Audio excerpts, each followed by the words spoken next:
आज हम विपक्ष की शक्ति और विपक्ष की एकता का हिसाब किताब आपके सामने पेश करेंगे।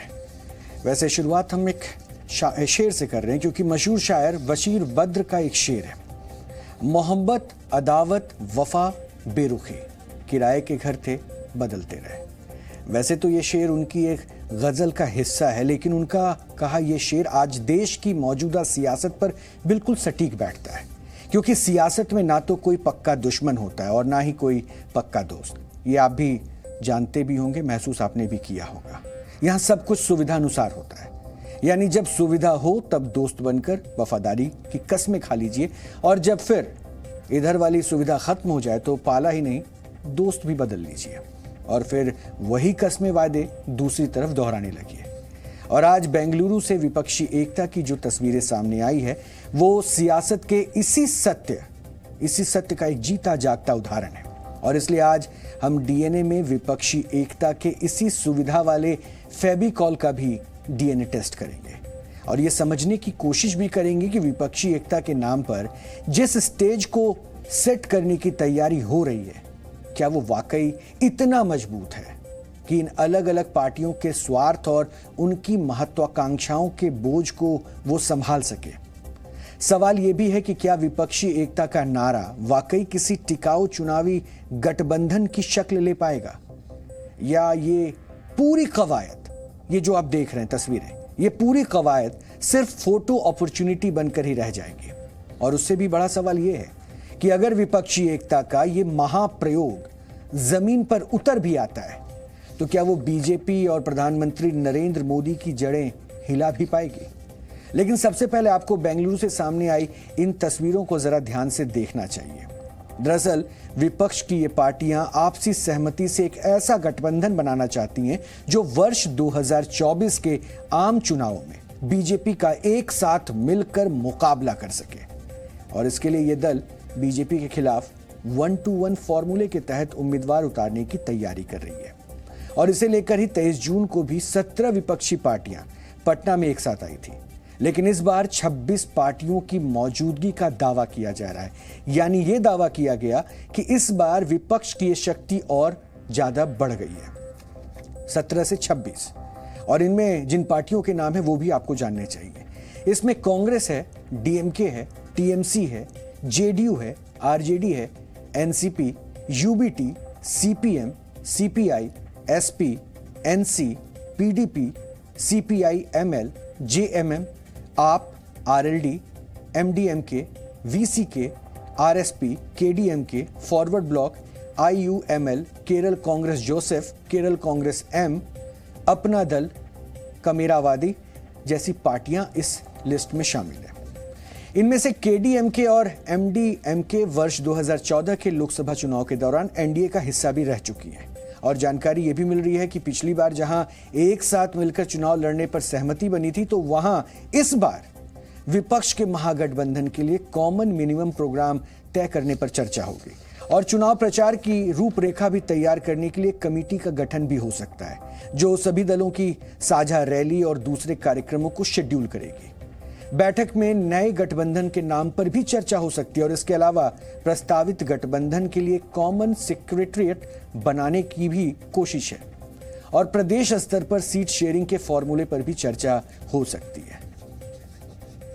फॉर्मल मीटिंग थी, इनफॉर्मल बातचीत थी, उसमें एजेंडा नहीं होता। इनफॉर्मल में सब अपनी अपनी बात रखते हैं। क्या कोई पॉजिटिव संकेत पॉजिटिव तो है, दूसरी बार मिल रहे हैं तो पॉजिटिव ही है। यानी अभी तक तो आपने ये समझा कि क्या कुछ खास इसमें हो रहा है, लेकिन एक तस्वीर और भी खास थी आज। खास बात यह रही कि इस बार यूपीए की चेयरपर्सन सोनिया गांधी भी इस बैठक में हिस्सा लेने के लिए बेंगलुरु पहुंची, जबकि पिछली बार पटना में हुई बैठक में कांग्रेस की तरफ से पार्टी अध्यक्ष मल्लिकार्जुन खड़गे और राहुल गांधी ने हिस्सा लिया था।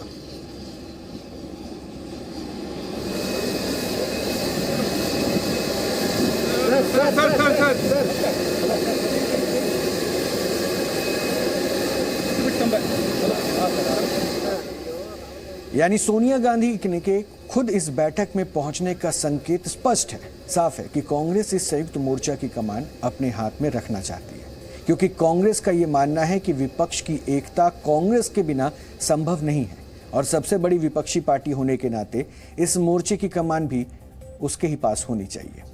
दरअसल विपक्षी एकता के नाम पर जितनी भी पार्टियां एकजुट हुई हैं, उसमें कांग्रेस और आम आदमी पार्टी को छोड़कर बाकी सभी पार्टियां क्षेत्रीय पार्टियां हैं।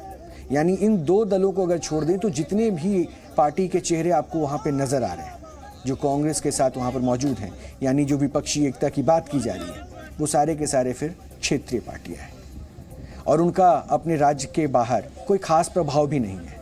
फिर भी बिहार, तमिलनाडु, राजस्थान, छत्तीसगढ़, कर्नाटक, हिमाचल प्रदेश, पश्चिम बंगाल, दिल्ली, पंजाब और झारखंड समेत 10 राज्यों में इन पार्टियों की सरकारें भी हैं, जबकि इन सभी पार्टियों के पास लोकसभा की कुल 153 सीटें हैं।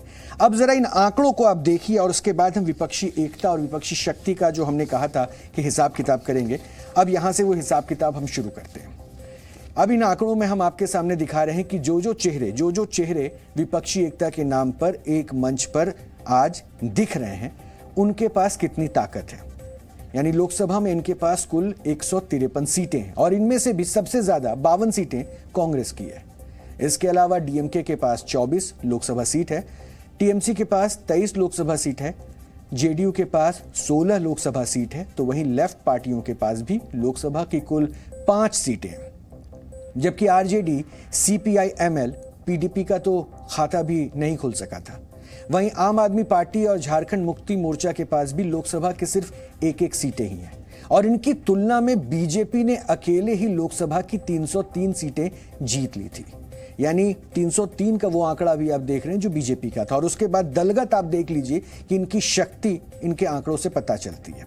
हालांकि ये आंकड़े बताते हैं कि पिछले 2 लोकसभा चुनाव में मोदी लहर के सामने विपक्ष बिल्कुल पस्त नजर आया और कांग्रेस समेत ही विपक्षी पार्टियां जानती हैं कि मौजूदा माहौल में बीजेपी को अकेले हराना बेहद मुश्किल है और इसलिए विपक्षी पार्टियां अपने मतभेद और विचारधारा को भुलाकर एक साथ आने को तैयार हैं ताकि किसी तरह से भी बीजेपी को हराया जा सके। लेकिन क्या इतना आसान हो पाएगा? इस गणित को भी हम आपको समझाएंगे। दरअसल विपक्षी एकता का पूरा गणित पिछले लोकसभा चुनाव के नतीजों पर टिका है। वर्ष 2019 में एनडीए को कुल 45% वोट मिले थे। ऐसे में इन विपक्षी दलों की नजर उन 55% वोटों पर है जो बीजेपी के खिलाफ गए थे। यानी 45% तो बीजेपी ने हासिल कर लिए, एनडीए ने हासिल कर लिए, लेकिन वो बचे 55% पर अब विपक्षी दलों की नजर है और कांग्रेस समेत विपक्ष की इन दूसरी पार्टियों का यह मानना है कि अगर वो सभी एकजुट हो गए, यानी इकट्ठा आ गए, तो ये 55% वोट उनके पाले में आ सकते हैं और वो आसानी से बीजेपी को हरा भी सकते हैं। भाजपा को 2/3 जनता हराने जा रही है। 2/3 यहां पर हैं। मुझे उम्मीद है कि देश की जनता इस बार भारतीय जनता पार्टी को बुरी तरह हरा करके भेजेगी। अब 2/3 जनता बीजेपी को हराने वाली है, ये दावे तो नेतागण कर रहे हैं, लेकिन ये गणित इतना भी आसान नहीं है। इस बात पर भी आपको ध्यान देना चाहिए क्योंकि वर्ष 2019 में बीजेपी के 224 सांसद ऐसे थे जिन्हें 50% से भी ज्यादा वोट मिले थे। ऐसे में अगर विपक्ष अपना संयुक्त प्रत्याशी भी बीजेपी के खिलाफ उतारता है तो भी बीजेपी की इन 224 सीटों पर जीत तय थी। यानी 2/3 के इन आंकड़ों पर तो सबसे पहला डेंट यहां पर लग रहा है। फिर भी विपक्ष के नेता ये जानते हैं कि बीजेपी को हराने के लिए ये अननेचुरल एकता ही उनका एकमात्र विकल्प है और इसलिए वो जोर शोर से अनेकता में एकता की संभावनाएं तलाश रहे हैं और इसी की बात वो लगातार कर भी रहे हैं। हमारे पास जो भी लोग हैं वो लोग हमेशा हमारे साथ हैं। हम हमेशा पार्लियामेंट के वक्त भी मिलके काम करते हैं, बाहर भी मिलके काम करते हैं और अब बेंगलुरु में भी सभी पार्टियां वहां पर आई है। हम जो कर रहे हैं वो देख के वो घबरा गए हैं और घबरा कर वो जो पार्टियां में एक टुकड़ा हुआ था, 2 टुकड़े हुए थे, 3 टुकड़े सबको जमा रहे और उनको जमा के वो अपनी संख्या उसमें भारी संख्या दिखाने की कोशिश कर रहे हैं। प्रक्रिया होती है। हम सोचें कि एक बैठक में, एक बातचीत में रास्ते निकल जाएंगे। पार्टियां इतनी अलग अलग हैं, भिन्न क्षेत्र के नेता जिनका खुद का अनुभव है, अलग मुद्दे भी हो सकते हैं, अलग विचार हो सकते हैं, साथ मिलकर काम करेंगे। देखिए, ये देश का गुलदस्ता है। आइडेंटिटीज, पहचान अलग अलग हो सकती हैं, लेकिन जहाँ देश का सवाल है हम लोग एक हैं और देश के संविधान का सब लोग सम्मान करते हैं। संवैधानिक मूल्यों को मजबूत करने के लिए हम लोग साथ आए हैं। जो लोग देश को आगे लेकर जाना चाहते हैं, जो लोग देश में लोकतंत्र बचाना चाहते हैं, ऐसे प्रमुख राजनीतिक दलों की ये बैठक, जिसमें कांग्रेस से लेकर शिवसेना और एनसीपी तक लोग शामिल हैं और एजेंडा भी सर्कुलेट हुआ है। खास करके सीट शेयरिंग का फॉर्मूला कैसा हो सकता है। दूसरी बात है, ये जो फ्रंट बनेगा उसका एक प्यारा सा नाम हम क्या दे सकते हैं, उसके ऊपर चर्चा होगी। और तीसरी बात है, कॉमन एजेंडा क्या होगा, प्रोग्राम क्या होगा, ये भी बात हो सकती है। अब सवाल ये भी आपके मन में उठ रहा होगा कि विपक्षी एकता की जरूरत क्यों पड़ी। क्या वाकई विपक्ष को इकट्ठा होने की जरूरत थी, क्योंकि कई जगह तो ये आपस में एक दूसरे के खिलाफ भी लड़ते आए हैं। तो इसको समझने के लिए आपको ये समझना होगा कि बीजेपी और पीएम नरेंद्र मोदी का डर ही विपक्षी एकता का फेविकॉल है और इन सभी पार्टियों के एक स्टेज में आने का आधार भी बीजेपी ही है। लेकिन विपक्षी एकता के ताने बाने में कई कमजोर कड़ियां हैं, क्योंकि एकता तो सभी चाहते हैं लेकिन शर्तों के साथ। तो अब बारी है विपक्षी एकता के कमजोर कड़ियों को समझने की, क्योंकि दावे तो बड़े बड़े होते हैं लेकिन शर्तों के साथ दावे किए जा रहे हैं और एक साथ इकट्ठा होने की बातें की जा रही है। तो क्या ये शर्त एक दूसरे के वो मान लेंगे? क्या ये शर्तें पूरी हो जाएगी? और क्या वाकई एक मंच पर बैठे ये विपक्ष के नेता उन एक शर्तों को इकट्ठा करके बीजेपी के खिलाफ इकट्ठे लड़ पाएंगे? तो इन कमजोर कड़ियों पे थोड़ी बात करते हैं। और सबसे पहली शर्त आई है आम आदमी पार्टी की तरफ से। आपने इस बैठक में आने से पहले शर्त रखी थी कि जब तक कांग्रेस दिल्ली के अध्यादेश के मुद्दे पर समर्थन नहीं देगी वो इस बैठक का हिस्सा नहीं बनेगी। हालांकि कांग्रेस ने काफी मंथन के बाद इस मुद्दे पर राज्यसभा में समर्थन देने का वायदा किया है। अब दूसरी कमजोरी, इसी तरह दूसरी शर्त टीएमसी की है, यानी दीदी की पार्टी की। दरअसल ममता बनर्जी पश्चिम बंगाल में किसी और पार्टी के साथ सीटें साझा नहीं करना चाहती, यानी वो कह रही हम सब साथ हैं लेकिन पश्चिम बंगाल में हम किसी पार्टी के साथ सीट साझा नहीं करेंगे। और वो चाहती हैं कि पश्चिम बंगाल में कांग्रेस और लेफ्ट उन्हें सपोर्ट करें। जाहिर है ये शर्त कांग्रेस के लिए आसान नहीं होने वाली है, वो भी तब जबकि टीएमसी सांसद सौगत राय तो पहले ही कह चुके हैं कि टीएमसी अकेले अपने दम पर राज्य में लोकसभा चुनाव लड़ सकती है और उन्हें किसी गठबंधन की जरूरत नहीं है। अब तीसरी शर्त पर ध्यान दीजिए, बहुत जरूरी है ये। तीसरी शर्त है जम्मू कश्मीर की पीडीपी और नेशनल कॉन्फ्रेंस जैसी पार्टियों की। ये दोनों ही पार्टियां चाहती है कि विपक्ष के दूसरे दल आर्टिकल 370 का विरोध करें और इसे वापस लाए जाने पर अपना रुख भी स्पष्ट करें। ऐसे में ये कांग्रेस और आम आदमी समेत दूसरी पार्टियों के लिए गले की हड्डी बन सकता है, क्योंकि आर्टिकल 370 का समर्थन इन पार्टियों को हिंदी हार्टलैंड में नुकसान भी पहुंचा सकता है। तो आप इन कमजोरियों को दरकिनार नहीं कर सकते हैं। विपक्षी एकता को बनाए रखने के लिए कांग्रेस पार्टी तमाम कोशिशें कर रही है, लेकिन सवाल ये उठता है कि क्या ये विपक्षी एकता शर्तों पर टिकी है। अगर शर्तों की बात करें तो सबसे पहले अरविंद केजरीवाल की शर्त की बात आती है। दिल्ली के मुख्यमंत्री होने के नाते वो बैठक में गए और पटना की बैठक में ही पहली शर्त उन्होंने रखी अध्यादेश के मुद्दे पर कि अध्यादेश के मुद्दे पर अगर उनको कांग्रेस पार्टी का समर्थन नहीं मिलता है, खुला समर्थन नहीं मिलता है, तो वो विपक्षी दल की बैठक में नहीं आएंगे। आखिरकार कांग्रेस पार्टी को उनकी शर्त माननी पड़ती है, जिसके बाद वो बैठक में आने के लिए तैयार होते हैं। अब वो बैठक में आ रहे हैं। अब दूसरी शर्त की बात होती है तो दूसरी शर्त में ममता बनर्जी जो बंगाल के मुख्यमंत्री हैं, उनकी शर्त यह है कि पश्चिम बंगाल में लोकसभा चुनाव के दौरान उनके लिए पूरी मैदान खाली छोड़ दी जाए। अकेले वो चुनाव लड़ेंगी, कोई पार्टी उनके खिलाफ न लड़े, तब पूरे विपक्षी दल उनको समर्थन दे। तो क्या ये शर्त भी कांग्रेस पार्टी मानेगी? क्योंकि ये बड़ी शर्त है। कांग्रेस पार्टी को अगर ये शर्त मानना पड़ता है तो इसके आगे भी शर्तों की लाइन लगेगी। एक यही नहीं, इसके आगे शर्त है जम्मू कश्मीर से। जो पटना की बैठक में ये शर्त की चर्चा हुई कि क्या 370 के मुद्दे पर सारे विपक्षी दल समर्थन करेंगे और ये कहेंगे कि 370 गलत था, 370 को हटाना गलत था, उसको दोबारा बहाल किया जाना चाहिए? तो ऐसी कई सारी शर्तें हैं इस विपक्षी गठबंधन में और विपक्षी एकता के बीच में जो कहीं ना कहीं उनको कमजोर करने का काम कर रही हैं। और अगर शर्तों का इस तरह का बवंडर होता रहा, शर्तों का अंबार लगता रहा, तो कांग्रेस पार्टी के लिए बड़ा दिल दिखाना मुश्किल हो जाएगा, क्योंकि बड़े भाई के नाते बड़ा दिल तो दिखा रहे हैं, बड़ा दल होने के नाते बड़ा दिल भी कांग्रेस पार्टी दिखा रही है। लेकिन अगर शर्तों का अंबार लगता चला गया तो 2024 के चुनाव से पहले विपक्षी एकता को बनाए रखना कांग्रेस पार्टी के लिए मुश्किल हो जाएगा। रवि त्रिपाठी, जी मीडिया, बेंगलुरु। इस बात को आप भी महसूस करते होंगे और जानते भी होंगे कि खुद की राजनीतिक महत्वाकांक्षा राजनीति में सबसे ऊपर होती है। भले ही शर्तों की बात हो और शर्तों को मानने की भी बात हो, लेकिन जहां पे उनको अपना हित बेहतर लगेगा पार्टियां वो करती है। दरअसल कांग्रेस का प्रयास है कि विपक्षी एकता का ये पूरा मंच उसके हिसाब से ही सजाया जाए और इसलिए वो खुद को इस गठबंधन के आधार के रूप में पेश कर रही है। लेकिन कांग्रेस ही इस गठबंधन की सबसे कमजोर कड़ी भी है और इस बात को आपको आज सुनना चाहिए और समझना चाहिए, क्योंकि इन शर्तों का सबसे ज्यादा नुकसान उसे ही होगा। क्योंकि ममता बनर्जी ने इस महागठबंधन के लिए सीट शेयरिंग का जो फॉर्मूला दिया था, उसके अनुसार बीजेपी के खिलाफ उस पार्टी को टिकट दिया जाना चाहिए जो उस इलाके में सबसे मजबूत है। और इस लिहाज से देखें तो 2019 में कांग्रेस ने 52 सीटों पर जीत दर्ज की है।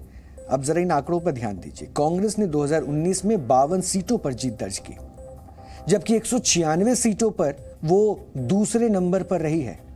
यानी कांग्रेस 248 सीटों पर मजबूत मानी जा सकती है। इनमें ज्यादातर सीटें राजस्थान, मध्य प्रदेश, छत्तीसगढ़ और गुजरात जैसे राज्यों में है और कांग्रेस की बीजेपी से सीधी लड़ाई थी। यानी इस फॉर्मूले के अनुसार कांग्रेस वर्ष 2024 के चुनाव में 248 या उससे कुछ ज्यादा सीटों पर उम्मीदवार उतार पाएगी। हालांकि इससे पहले वर्ष 2019 के चुनाव में कांग्रेस ने 421 सीटों पर चुनाव लड़ा था। यानी अब बड़ा सवाल यह है कि क्या कांग्रेस गठबंधन के लिए इतनी बड़ी कुर्बानी देगी? क्योंकि अगर वो ऐसा करती है तो पश्चिम बंगाल, यूपी, बिहार, पंजाब और तमिलनाडु जैसे राज्यों में वो बिल्कुल किनारे हो जाएगी, जबकि गुजरात, राजस्थान, मध्य प्रदेश, छत्तीसगढ़, उत्तराखंड और हिमाचल जैसे जिन राज्यों में उसकी बीजेपी से सीधी टक्कर है या वो नंबर 2 पर रही है, वहां भी बीजेपी ने उसे बुरी तरह हराया था। यही नहीं, पार्टियों में अंतर्द्वंद और अंतर्विरोध स्पष्ट नजर आते हैं और कॉमन मिनिमम एजेंडे के नाम पर इनके पास सिर्फ एक चीज कॉमन है और वो है बीजेपी और पीएम नरेंद्र मोदी को किसी भी तरह हराना। यानी ये पार्टियां मोदी और बीजेपी विरोध के नाम पर एकजुट हो गई है और ये बात बीजेपी भी समझती है और इसलिए वो विपक्षी एकता पर अब सवाल उठा रही है। जहां तक यूपीए का सवाल है और ये जो ऑपोजिशन के अलायंस है, ये भानुमति का कुनबा है और कहीं का ईंट कहीं का रोड़ा, भानुमति ने कुनबा जोड़ा, इस तरीके का ये अलायंस है। न तो इनके पास नेता है, न ही नीयत है, न ही नीति है और न ही फैसला लेने की ताकत है। यही नहीं, ये सभी पार्टियां कई मौके पर एक दूसरे का विरोध भी कर चुकी हैं और एक दूसरे के खिलाफ लड़ भी चुकी हैं। लेकिन हमने शुरुआत में ये बातें साफ कर दी थी कि राजनीति है, यहाँ तो कुछ भी परमानेंट नहीं है, यानी कुछ भी अस्थायी नहीं है, ना दोस्ती ना दुश्मनी। लेकिन ये कब कब एक दूसरे के विरोध है, थोड़ा उदाहरण आज वो भी आपको जानना चाहिए। जैसे पश्चिम बंगाल में कांग्रेस और लेफ्ट ने एक साथ मिलकर टीएमसी से मुकाबला किया था, हालांकि उसे करारी हार का सामना करना पड़ा। जबकि केरल में वही कांग्रेस लेफ्ट के खिलाफ चुनाव लड़ी थी, हालांकि वहां भी उसे हार ही मिली। बिहार में तो नीतीश कुमार बीजेपी और आरजेडी दोनों के साथ मिलकर भी चुनाव लड़ चुके हैं और दोनों के खिलाफ भी चुनाव लड़ चुके हैं, यानी वो साथ भी रहे और खिलाफ भी रहे। इसी तरह पंजाब और दिल्ली में भी कांग्रेस का आम आदमी पार्टी के साथ अच्छा खासा टकराव रहा है और आपने इन दोनों ही राज्यों में उसे सत्ता से बेदखल भी किया, यानी दिल्ली से भी और पंजाब से भी। 2 राज्यों में सत्ता से बेदखल करने का काम आम आदमी पार्टी ने ही कांग्रेस के लिए किया था। वैसे विपक्षी एकता की ये कवायद नई भी नहीं है। ऐसा नहीं है कि पहली बार ये एक्सपेरिमेंट करने की कोशिश हो रही है और पहली बार आप ऐसी तस्वीरों को देख रहे हैं। राष्ट्रीय राजनीति में बीजेपी, खास करके प्रधानमंत्री नरेंद्र मोदी का दौर शुरू होने के बाद ऐसे कई गठबंधन, महागठबंधन देखने को मिले हैं। वर्ष 2015 में बीजेपी को हराने के लिए बिहार की राजनीति के धुर विरोधी लालू यादव और नीतीश कुमार एक साथ आ गए। इसे महागठबंधन का नाम दिया गया था और कांग्रेस भी इसी महागठबंधन का तब हिस्सा थी। 241 सीटों पर हुए इस चुनाव में आरजेडी को 80, जेडीयू को 71 और कांग्रेस को 27 सीटें मिली थी। वहीं बीजेपी सिर्फ 53 सीटों पर ही सिमट गई थी। और नतीजे आने के बाद महागठबंधन ने सरकार बनाई और नीतीश कुमार बिहार के मुख्यमंत्री बने। लेकिन ये सरकार महज 2 वर्ष ही चल सकी और वर्ष 2017 में नीतीश कुमार ने महागठबंधन से रिश्ता तोड़ लिया और बीजेपी के साथ मिलकर फिर से सरकार बना ली। ऐसा ही प्रयोग उत्तर प्रदेश में भी हुआ था। बीजेपी को हराने के लिए वर्ष 2017 में विधानसभा चुनाव में कांग्रेस और समाजवादी पार्टी ने एक दूसरे के साथ हाथ मिला लिया, लेकिन मोदी लहर के सामने यह गठबंधन पूरी तरह से फेल हो गया और इसे सिर्फ 54 सीटें ही हासिल हुई, जबकि बीजेपी ने 312 सीटों पर जीत हासिल करके प्रचंड बहुमत के साथ सरकार बना ली। और अगले ही वर्ष यानी 2018 में यह गठबंधन टूट भी गया, यानी समाजवादी पार्टी और साइकिल का साथ जो था हाथ के साथ वो खत्म हो गया। साइकिल का हाथ के साथ रिश्ता खत्म हुआ और उसके बाद एक दूसरे के ऊपर वहां पर आरोप प्रत्यारोप का दौर भी शुरू हो गया। इसके बाद अखिलेश यादव ने महागठबंधन का एक और प्रयोग किया। वर्ष 2019 के आम चुनाव में पीएम नरेंद्र मोदी का विजय रथ रोकने के लिए इस बार समाजवादी पार्टी ने अपनी धुर विरोधी बीएसपी के साथ गठजोड़ कर लिया, लेकिन यह महागठबंधन भी सिर्फ 15 सीटें ही जिता सका, जिसमें समाजवादी पार्टी को सिर्फ 5 सीटें मिली और बीएसपी जो 0 पर थी वो 10 पर पहुंच गई। अंजाम यह हुआ कि नतीजों के कुछ दिन बाद यह रिश्ता भी टूट गया और उस वक्त एक नारा बहुत चला था, बुआ और बबुआ का। वो रिश्ता भी यहां पर खत्म हो गया। यानी इन गठबंधनों में निजी राजनीतिक स्वार्थ सबसे अहम होता है। चूंकि विपक्षी एकता के इस मंच में कांग्रेस और आम आदमी पार्टी जैसी राष्ट्रीय पार्टी भी मौजूद है, तो जाहिर है क्षेत्रीय दलों के साथ गठबंधन करने पर इन्हें अपने वोट बैंक के खिसकने का भी खतरा है। यूपी में समाजवादी पार्टी के साथ गठबंधन करने के बाद कांग्रेस कम से कम इतना तो जरूर समझ चुकी है और यही निजी स्वार्थ इस विपक्षी एकता की सबसे कमजोर कड़ी है।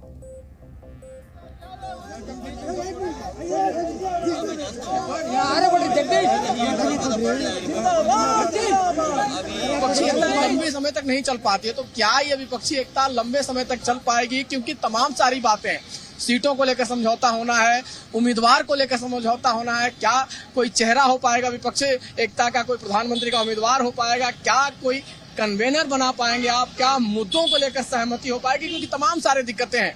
उत्तर प्रदेश में अलग दिक्कत है कांग्रेस पार्टी के साथ, बिहार में अलग दिक्कत है। अगर केरल की बात करें तो लेफ्ट पार्टी जो है मीटिंग में आई हो वहाँ विपक्ष में है। अगर बंगाल की बात करें तो ममता बनर्जी और कांग्रेस आमने सामने की पार्टी है। अगर दिल्ली की बात करें, पंजाब की बात करें तो आम आदमी पार्टी और कांग्रेस पार्टी आमने सामने है। तो तमाम जगह अलग अलग दिक्कतें हैं और इन दिक्कतों को खत्म करके आपको एक प्लेटफॉर्म पे आना पड़ेगा, तब जाके आप चुनाव लड़ पाएंगे बीजेपी के खिलाफ। पोस्टर देखिए, पोस्टर में एक साथ इतनी लंबी लाइन है, नेताओं की लंबी फहरिस्त है और इसको देखकर, ये हंसते चेहरों को देखकर लगता है कि कोशिश तो जरूर होगी कि ये विपक्षी एकता 2024 मार्च अप्रैल के चुनाव तक बनी रहे और उसको बनाए रखने के लिए तमाम कोशिश होगी, लेकिन उसको तोड़ने के लिए भी बीजेपी की तरफ से तमाम कोशिशें होंगी और उस कोशिश से बचने के लिए क्या क्या विपक्ष करता है ये देखने वाली बात होगी। रवि त्रिपाठी, जी मीडिया, बेंगलुरु।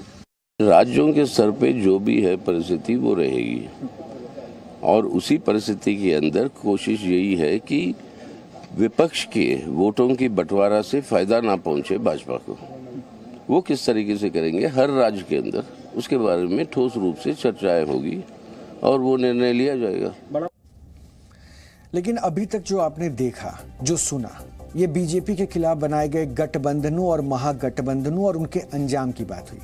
लेकिन अब हम आपको जरा थोड़ा पीछे लेकर चलते हैं, थोड़ा सा और पीछे चलते हैं और ये बताते हैं कि जब किसी एक पार्टी को हराने के लिए सारी पार्टियां एक साथ आई और जैसे तैसे सरकार बना भी लेती हैं तो उनका हश्र क्या हुआ, ये भी आज आपको बताते हैं। क्योंकि आज पन्नों को थोड़ा पीछे पलटकर हम आपके सामने ये जानकारी साझा कर रहे हैं। विपक्षी एकता के नाम पर सबको एकजुट करने का पहला प्रयोग वर्ष 1977 के आम चुनावों में हुआ था। इमरजेंसी के बाद सारी विपक्षी पार्टियां और नेता तत्कालीन प्रधानमंत्री इंदिरा गांधी के खिलाफ एकजुट थे और वो किसी भी कीमत पर उन्हें सबक सिखाना चाहते थे। ये दल भारतीय लोकदल के बैनर के तले चुनाव लड़े और जीत हासिल की। नतीजा सामने आने के बाद मोरारजी देसाई प्रधानमंत्री बने, लेकिन आंतरिक विरोधों की वजह से यह सरकार सिर्फ 2 वर्ष ही चल सकी और बाद में 1980 में देश में मध्यावधि चुनाव करवाए गए और कांग्रेस फिर सत्ता में आ गई। इसके 12 वर्ष बाद यानी वर्ष 1989 में एक बार फिर से ऐसा ही एक्सपेरिमेंट हुआ और तब वीपी सिंह के नेतृत्व में जनता दल ने मिलीजुली सरकार बनाई, लेकिन लाल कृष्ण आडवाणी की गिरफ्तारी के विरोध में बीजेपी ने सरकार से समर्थन वापस ले लिया और इसके बाद कांग्रेस के समर्थन से चंद्रशेखर ने सरकार बनाई, लेकिन जल्द ही कांग्रेस ने समर्थन वापस ले लिया और देश को एक बार फिर से मध्यावधि चुनावों का सामना करना पड़ा। इसी तरह वर्ष 1996 में बीजेपी सबसे बड़ी पार्टी थी, लेकिन कई विपक्षी दलों ने चुनाव के बाद संयुक्त मोर्चा बनाया और देवगौड़ा को प्रधानमंत्री बनाया, लेकिन वो भी सिर्फ 10 महीने ही सत्ता में रह सके और कांग्रेस ने उस वक्त कालीन खींच ली थी। इसके बाद कांग्रेस इंद्र कुमार गुजराल को इस मोर्चे की तरफ से प्रधानमंत्री बनाती है, लेकिन नतीजा वही रहा, वो भी 10 महीने ही कुर्सी पर रह सके और कांग्रेस ने समर्थन वापस लिया और उनकी भी सरकार गिर गई। जिसके बाद वर्ष 1998 में फिर से देश ने मध्यावधि चुनाव का दौर देखा। यानी इस तरह के गठबंधनों के मामले में कांग्रेस का इतिहास खास भरोसेमंद नहीं रहा है, क्योंकि एक तरफ वो अपनी सुविधानुसार गठबंधनों का हिस्सा भी बनी और दूसरी तरफ वो गैर कांग्रेसी प्रधानमंत्रियों को पचा भी नहीं पाई और इसलिए उसने उनके पैरों के नीचे से कालीन भी खींचने में देरी नहीं की। जाहिर है कांग्रेस के इस इतिहास से विपक्षी पार्टियों के ये नेता भी अच्छी तरह से वाकिफ होंगे।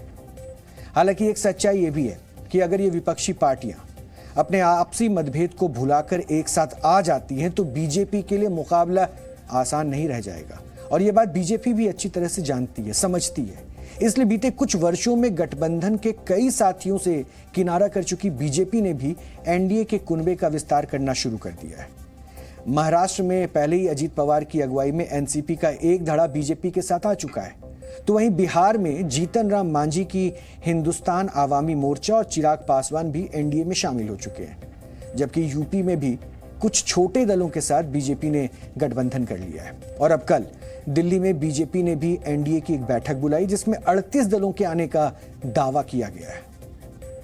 नेशनल डेमोक्रेटिक अलायंस की बैठक शाम को आहूत की गई है और कुल मिलाकर के अभी तक 38 हमारे पार्टनर्स, जो हमारे एनडीए के पार्टनर्स हैं, उनकी कंफर्मेशन आ चुकी है। तो 38 पार्टनर्स कल इस मीटिंग में पार्टिसिपेट करेंगे जिनकी कंफर्मेशन आई है। एक एनडीए के प्रति लोगों का रुझान एक आइडियल अलायंस है। ये अलायंस सत्ता के लिए नहीं है, ये अलायंस सेवा के लिए है। ये अलायंस भारत को मजबूत करने के लिए है और भारत को मजबूती देने के लिए है। वैसे एनडीए की इस बैठक को विपक्ष भी इस बैठक का जवाब माना जा रहा है। ये माना जा रहा है कि एनडीए जो बैठक कर रही है, विपक्ष जो बैठक करके शक्ति प्रदर्शन कर रहा है, उसका जवाब है और इसलिए खुद बीजेपी के खिलाफ गठजोड़ कर रहे विपक्षी नेता एनडीए की बैठक पर अब सवाल उठाने लगे हैं। कांग्रेस की तरफ से कहा गया कि बीजेपी विपक्ष की एकता से डर गई और इसलिए अब उसे एनडीए की फिक्र सता रही है। अपोजिशन को अकेले ही भारी है, तो मैं एक ही काफी हूँ बोले, तो फिर क्यों 30 पार्टियों को जमा रहे? और वो 30 पार्टी के नाम तो बताओ आप।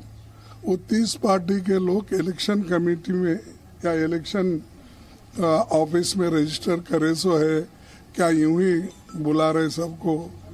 बीजेपी की भी बैठक कल होने वाली है सर, एनडीए की भी बैठक कल होने वाली है। क्या आपको लगता है कि एक तरफ एनडीए की बैठक होगी, दूसरी तरफ यूपीए की बैठक होगी, तो कहीं संख्या बल कुछ महीनों पहले तक तो ये निगल रहे थे अपने साथियों को। अकाली दल, शिवसेना सबको परेशान कर रखा था। अकाली दल तो फिर दूर चला गया, शिवसेना आपने के सामने है जो हुआ। तो अब घबराहट के मारे बादशाह साहब को भी लगा कि अब एनडीए वापस से जुगाड़ करके इकट्ठा किया जाए। प्रधानमंत्री और बीजेपी भोखलाई हुई है कि पटना के बैठक के बाद अचानक प्रधानमंत्री को एनडीए का ख्याल आया। एनडीए में नई जान फूंकने की अभी प्रयास हो रही है। अब तक तो एनडीए का जिक्र नहीं हुआ करता था। अचानक कुछ 4-5 दिनों से हम पढ़ रहे हैं, सुन रहे हैं कि एनडीए की बैठक कल बुलाई गई है। तो ये अचानक एनडीए जो एक भूत बन गया था, उसमें एक नई जान फूंकने की कोशिश की जा रही है। एनडीए का डर है कि हम लोग सब इकट्ठा हो रहे हैं, इसीलिए वो जुगाड़ कर रही है पार्टियों को। कौन है उनके सहयोगी? जो सबसे पुराने और बड़े सहयोगी थे, शिवसेना वो नहीं है साथ में, अकाली दल वो नहीं है साथ में, छोटे मोटे सबसे बड़ी पार्टी जो 30 पार्टियों की गिनती कर रहे हैं, उसमें से सबसे बड़ा पार्टी कौन सी है बताइए? नॉर्थ ईस्ट की। हाँ? वैसे अब कल जहां बेंगलुरु में विपक्ष की 26 पार्टियां एक मंच पर आकर बीजेपी के खिलाफ रणनीति बनाएंगी, तो वहीं कल दिल्ली में एनडीए की भी शक्ति प्रदर्शन की तस्वीरें देखने को मिल जाएंगी। और ये भी माना जा रहा है कि और ये शक्ति प्रदर्शन दरअसल सीधे सीधे संदेश देने की कोशिश है कि बीजेपी भी किस तरह से अपने सहयोगियों के साथ विपक्ष की इस चुनौती का जवाब देने के लिए तैयार है। ये तस्वीरें खास हो जाती है और इसलिए हमने आपको कहा था कि आज दरअसल उस समीकरण को समझना बहुत ज़रूरी हो जाता है जिसमें यह दिखाने की कोशिश की जाती है कि विपक्षी दल एक साथ एक मंच पर मौजूद हैं और मिलकर सत्ताधारी दल के खिलाफ चुनाव लड़ेंगे। और ऐसे में उनकी महत्वाकांक्षा कहाँ जाएगी? उनके उद्देश्य जो कल तक एक दूसरे के खिलाफ लड़ते आए थे, वो क्या करेंगे? तो इसका जवाब सिर्फ एक ही मिला कि ये राजनीति है। राजनीति में कुछ भी परमानेंट नहीं होता है, ना दोस्ती ना दुश्मनी। Z News.